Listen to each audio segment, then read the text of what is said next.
Welcome everyone to Almost Cancelled. I am Peter, and today I am going to be talking to you about Debris Season 1, Episode 10.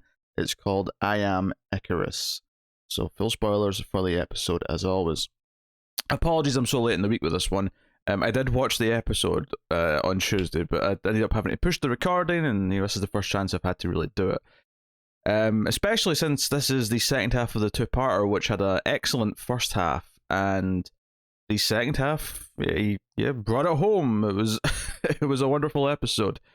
It's obviously with premises like this, when you get to this type of science fiction and they're sort of like establishing the rules, you can poke holes in things if you really want to look for them, or you really want to, talk about the probabilities of how many universes there are and how many jumps and all the rest of it.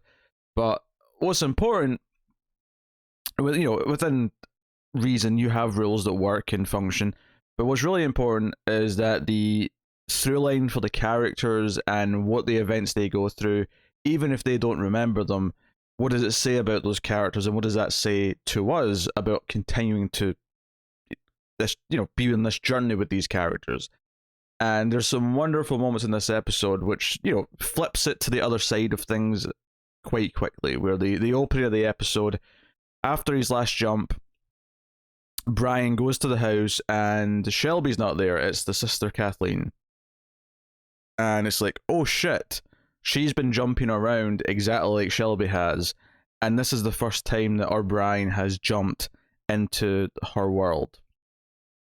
And that sort of plays as the stinger, or the cold open for the roll titles. And it's a good thing, because it's like a big shake-up. It's one of these things where every time they've jumped, there's been something different, and this is kind of the biggest shake-up they've had at all. Well, aside from maybe, Finola and Brian being split up. But from here, we transition. There's a transition into it becoming the Finola half of the two-parter, where the first episode kind of became more Brian-focused. This episode becomes more Finola-focused. And after they kind of share some intel, Brian tells her about what he's been doing with her brother, and Kathleen gives her side of things, which is pretty similar, seemingly, to what Shelby's been going through. They ultimately have to jump. Brian even gets shot. That partner who's all serious business, and she doesn't want to let him jump, under Maddox's orders, of course. Shoots someone who's jumping down, and they get to the debris and they jump. But when we transition, we're with Finola, and this time we get to see Finola go through different partners and different realities, and many of them are some of the same partners that we saw Brian have in the first episode, which leads to some entertaining little tidbits as to how differently the relationship seems to be with some of them. Notably, the woman, sort of I don't know, Maddox woman, I don't know what to call her. It's hard to catch all these names of all these sort of characters that are rotating in and out.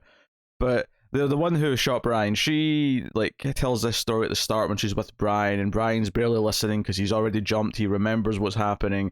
He doesn't want to focus on anything else, and she's telling him this stupid bit of trivia about how applesauce was the first thing that astronauts ate in space, and they're in Washington, and that's where 65% of all apples in America come from. And he's just like, whatever. But later on, we see her tell that same story to Finola, and she just kind of, and this is a Finola who's not jumped yet, so she's just kind of smirking and vaguely interesting, I suppose. It does actually lead to one of my favorite jokes of it's not a super funny episode by any means, but there is a laugh out loud joke in this episode. So obviously one of the things that's been changing jump to jump is whether or not George is alive or not.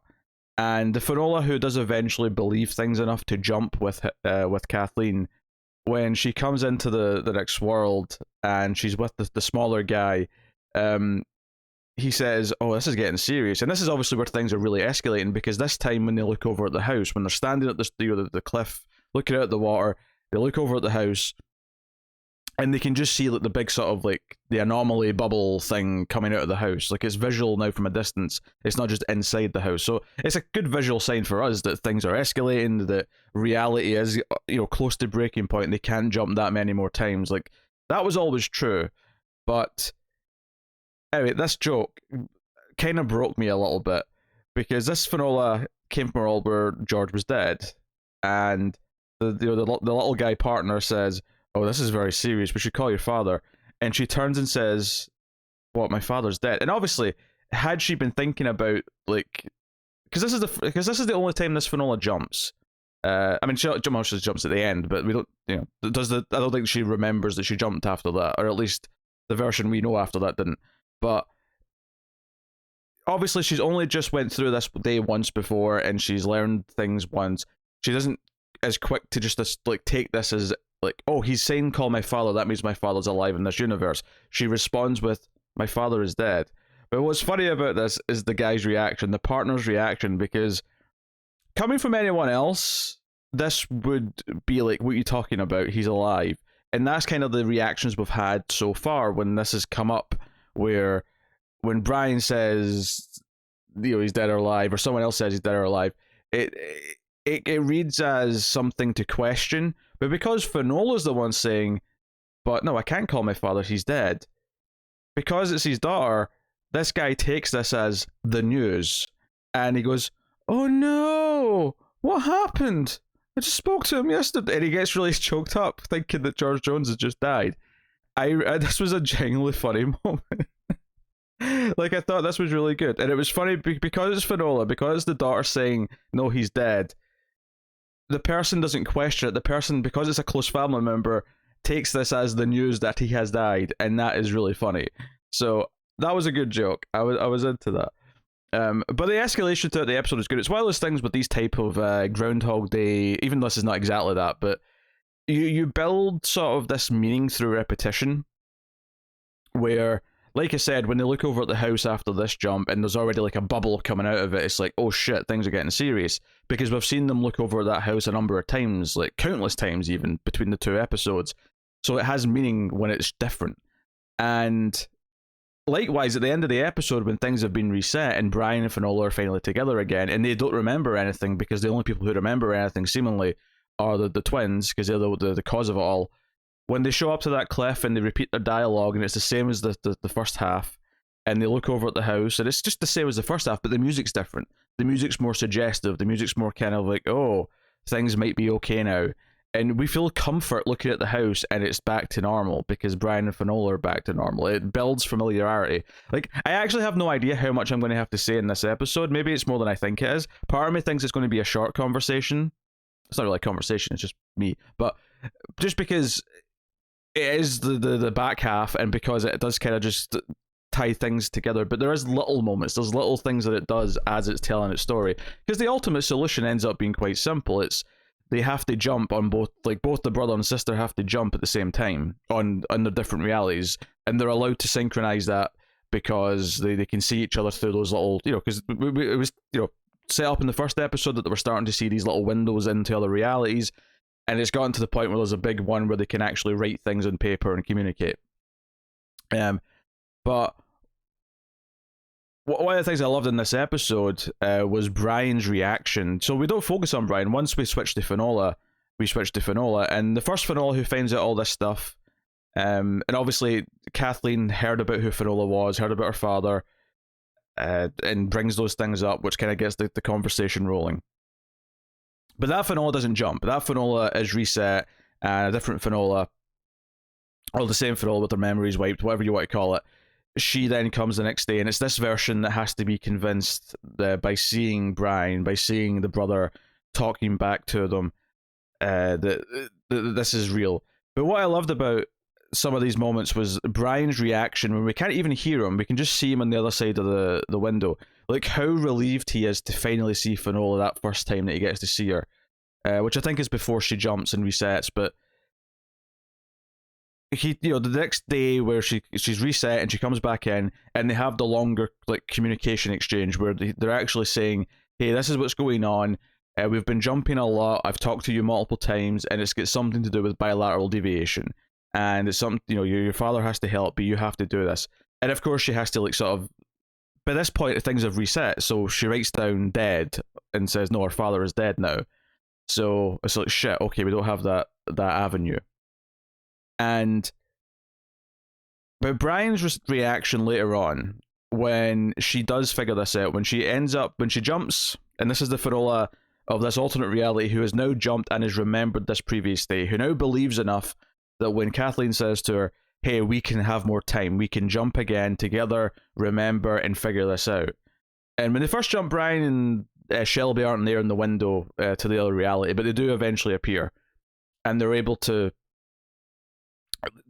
try and do this. And the reaction I love most in this episode, what I've been building to with this rambles about all the jumps and windows of reality and all the rest of it that I've been spending like 2 minutes trying to explain, probably to no avail, is that when she does have it figured out, after she talks to her father, and I'll talk more about that conversation in a second, but after she talks to her father and she gets to communicate this back to Brian and Shelby that they have to jump at the same time, synchronized watches, yada yada yada.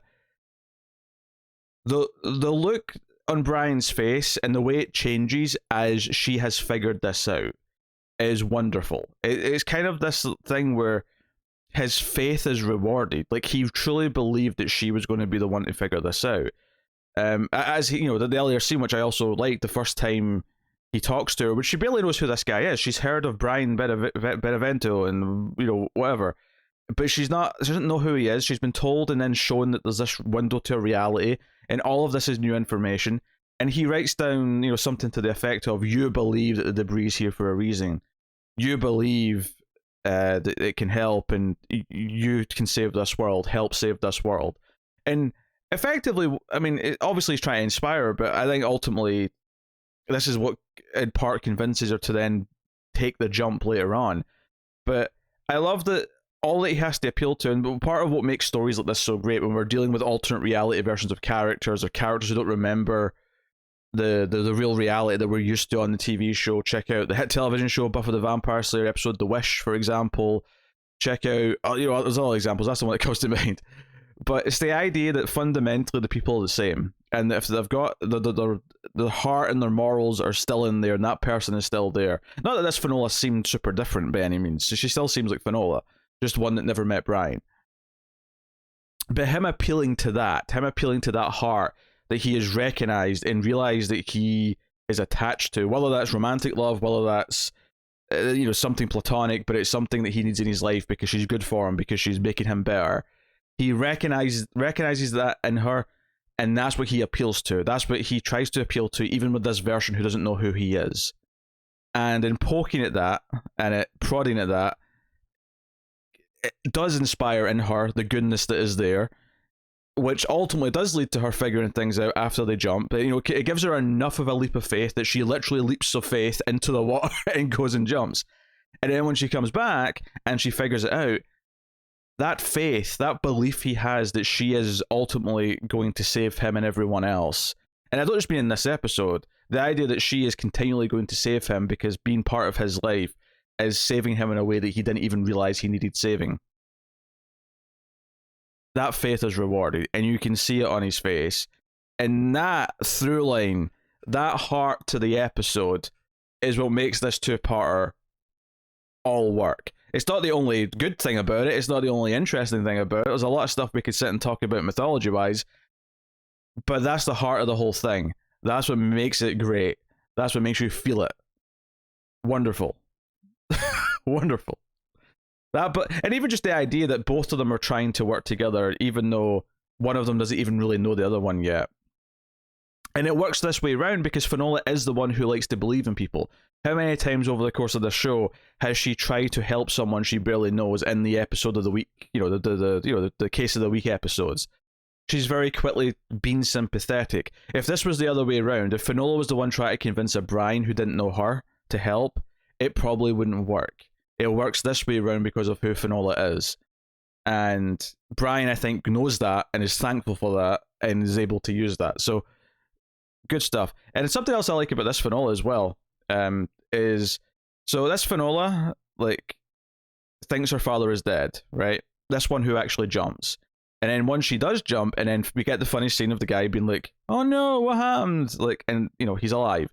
So she gets to call her father. What's really good about this is that it gives us an example. It lets us see Finola find out her father's alive in a way that removes all of the all of the conspiracy stuff that we had in the actual show, like in the actual reality, there was so much layers of, oh, Brian knows, the CIA know, you can't trust them. It was all marred in mistrust. It was all marred in all this tension. This gave us just the vanilla, almost the happy version where so her father is dead and then she gets to talk to him again.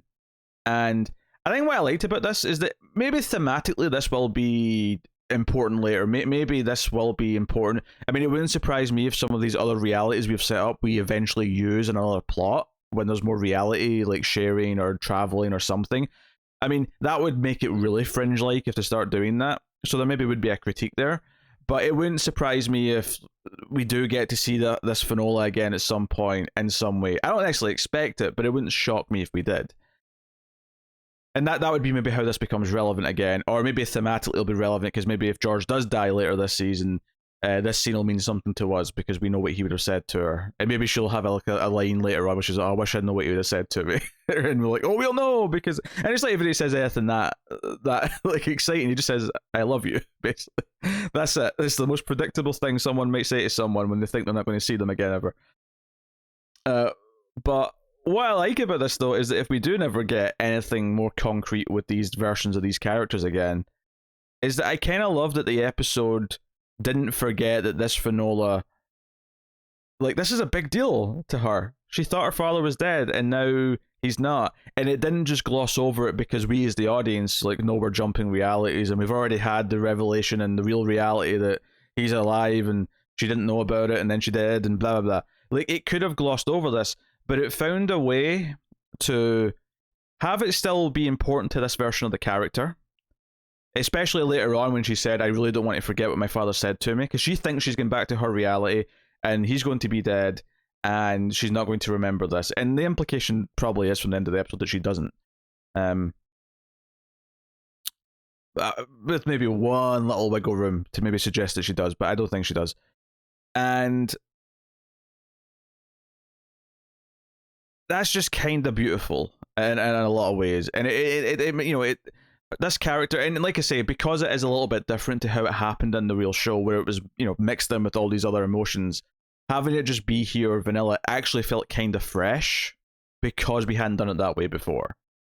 So it was able to use familiar ground, but do something with it that enhanced and made sense for this version of the character. So I thought that added some layers to what was going on as well. I mean, I said there's some wiggle room for, like, maybe this version of Finola does remember, because I know, because my first thought was, well, she can't remember because the Brian that we're following doesn't remember, and he's our Brian. But then I thought about it a little bit more and thought, well, is he really? Is he the Brian that's from the original universe that was with, like, our Finola, with all of our version of our characters?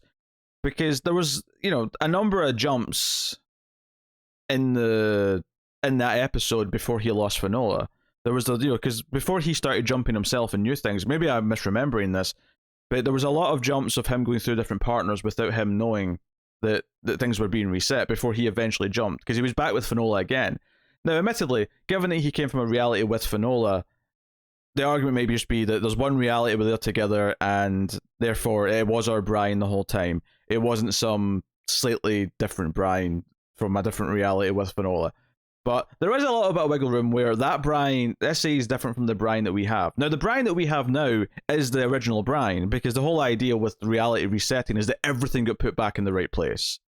So we are unquestionably back to the original timeline, the original reality. Everything that mattered in the show still matters. Nothing's changed.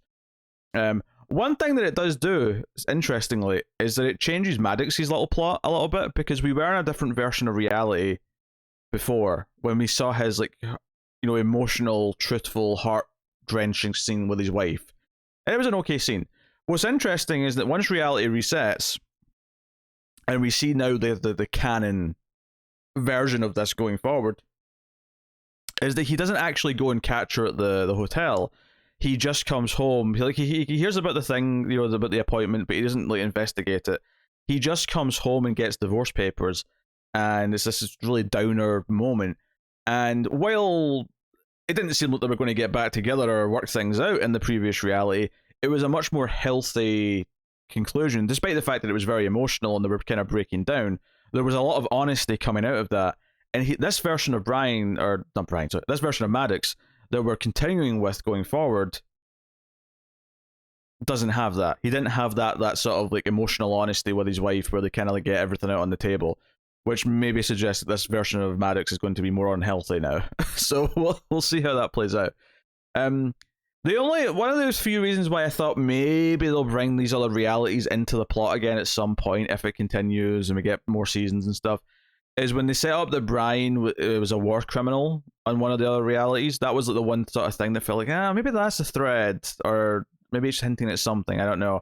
It's worth mentioning that they did make a point of bringing up his full name a lot this episode. They kept saying Brian Benevento, or Beneventi. Sorry, I'm getting my syllable at the end wrong. But they mentioned his name a lot, and I think it was because in the end credits, they mentioned his name. They're saying, "Where is Beneventi? Where is Beneventi?" Like they've lost him. Something in the initial encounter with the debris, which also messed up the other guy from last episode that we met. Something clearly happened to him, and this is why he's taking the medication or the shots that they're sending him. So there's clearly something going on with him, but they're teasing here. But I think that was intentional in a way to mention his last name like 4 times in this episode, just so that in the end credits, if you do pay attention to them, you'd recognize the name when they mention it. So, but hey, it's a really good 2-parter. Obviously, when Finola and Brian are together again, like I say, when the camera looks over at that house, even though it's the exact same shot, the music's a little bit different, and you feel differently because you feel like things have been reset, that maybe things are okay. And they do that little tease where they're walking towards the front door, and Shelby's at the window and he waves at them, but it's just him on his own, and you're thinking, oh. But then of course you have Kathleen walk out from behind him, and it's sort of like a mini reveal that, oh no, they're together again, things are okay, everything's back the way it is. And when it comes to the show, one of the things that we talk about a lot with this is the heart of the show, the fact that it wants to talk about humans and our connections and how they're important and they're what drives us and all these other things. This 2-parter, I think what's really important is constantly, every time they call George or every time they call Home Office and discuss things, the running theme throughout the 2 episodes has been, they're saying they have to get back together, but George disagrees with that. That's actually hurting reality, which is not untrue. It is hurting reality. Things are breaking down. Things are getting worse. We see that escalation as realities are starting to bleed and bleed and bleed. The multiverse, the omniverse, whatever we're going to call it, is going to break down and die, or whatever. That's true. That is absolutely true. But he keeps saying, no, we can't let them jump again. We can't let them jump again. That phrase is uttered a lot throughout the 2 episodes, and they try to stop them, and it's a running thing where they have to run away and escape. Sometimes it's just Shelby or Kathleen. Sometimes it was them with Finola and Brian when they were in on it. Whatever it may be. But, there was this core thing where Shelby and Kathleen needed to get back to each other. That bond was driving them to get back to each other. And so, too, eventually, Brian wants to get back to Finola. And this, the Finola that jumps never quite has that to her, but she does want to save things. She does want to repair things. And I think it's funny, or, dramatically, intentional and ironic that ultimately what George kept telling them not to do is actually what needed to be done to fix it. As much as he said, them getting back together isn't right, it was also true. Both were true. It was both, all these jumps are breaking down reality, but them getting back together is ultimately what's going to fix it and put everything back into place. And what I'm really getting at here is that once again, it was the human connections that saved the world.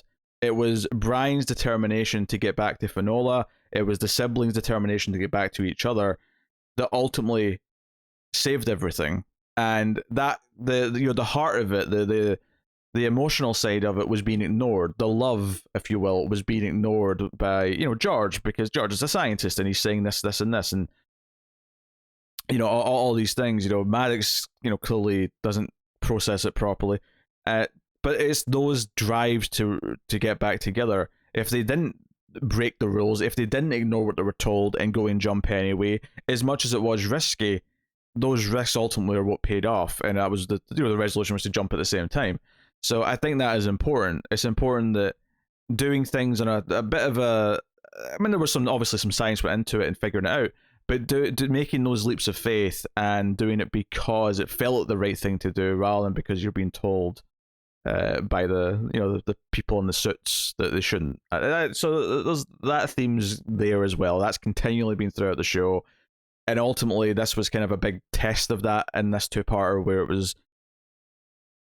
constantly reiterated, you can't keep jumping, but ultimately they kind of had to get closer and closer to the point where it was, almost going to ruin everything to fix it. So, hence the flying towards the sun comparisons that the titles of the episodes with the Icarus obviously gets there. But unlike Icarus, everything worked out. better than Icarus. Put that in Brian and Finola's the jackets. They could put it in the back. Better than Icarus. So now I'm wondering if they do talk about this next episode. I'm wondering if Brian and Finola will talk to each other about what they've learned from the siblings at the end of the episode, because it seems like they're going to try and explain everything that happened to them. So it's interesting that we had a Brian who realized he had to get back to her, and then he's going to be told that he had that realization, but he never had it himself. It'll be interesting to see how our versions of the characters now going forward react to this information and how they try and unpack it. Assuming that the siblings tell them that much beyond just the basic science of what happened with the jumps and the debris and so on. And does someone else try to use this later? Does someone else try to jump to a different reality? Like I say, if we don't get back to the actual realities we visited in this, or characters from those realities, I certainly wouldn't be surprised if we get more reality-breaking stories when someone else tries to use this for their own good, or their own gain. Someone tries to get back to a loved one because they realize there's other realities where they exist, so on and so on. Lots of possibilities, and this show is kind of proven that it is remembering things that it sets up. Before I go, though, I do have to mention the final scene, and it kind of answered the questions we had about Ash when he was like singing the song that Finola was watching. It seems that Ash, through touch, when he touches someone, he is linked to them for at least a brief time, because he touches the guard who gives him some food, and when the guard goes to like leave and he punches in his code to get out the cell hallway, he mouths the numbers along with as the guard is pressing them. So I don't think he's still connected to Finola. I'm going to go on a limb here and say that at the very least, when he touches someone, it's a new connection, so the previous ones are severed. I'm probably going to just assume, though, at least until I'm told otherwise, that it's probably fairly temporary. I don't think he keeps the connection to the person for like ages. Maybe it's proximity based, maybe it's whatever, but I don't think that he's still connected to Finola and that he's going to be connected to this guard for, a long time. I think it is probably short term, or something. But yeah, so clearly he forms a connection. So he's got the code for the door at the end of the hall. So if he can get out of his cell, he's going to have some valuable intel. But very, very good stuff overall, though. That's the excellent two-parter. We got 3 episodes left of the season. Hopefully DVR numbers and streaming numbers and all those things are good. And NBC does us the honor of giving us more seasons of Debris, because I'm super into it now. And I felt that spark back in episode 1. I felt the spark, and I felt like this could grow into something. And I feel like I've been rewarded for that pretty heavily for the last like 4 or 5 episodes. I've been feeling that way. This two-parter and definitely the episode before was super rewarding. So here we go. That is Debris episode 10. Let me know what you thought of the episode in the comments. Like and subscribe, all that stuff. Get us on the Twitters at mail_fuzz for channel updates. If you want to support the show and the channel, you can do that by liking, subscribing, all that usual jazz. Ding the bell for notifications. You can, of course, also support us financially over at patreon.com/mailfuzztv for as little as $1 per month and get some bonuses for your trouble. But otherwise, that is me. So thank you once again for watching or listening. I always appreciate it. Keep watching TV. Have you got any vanilla?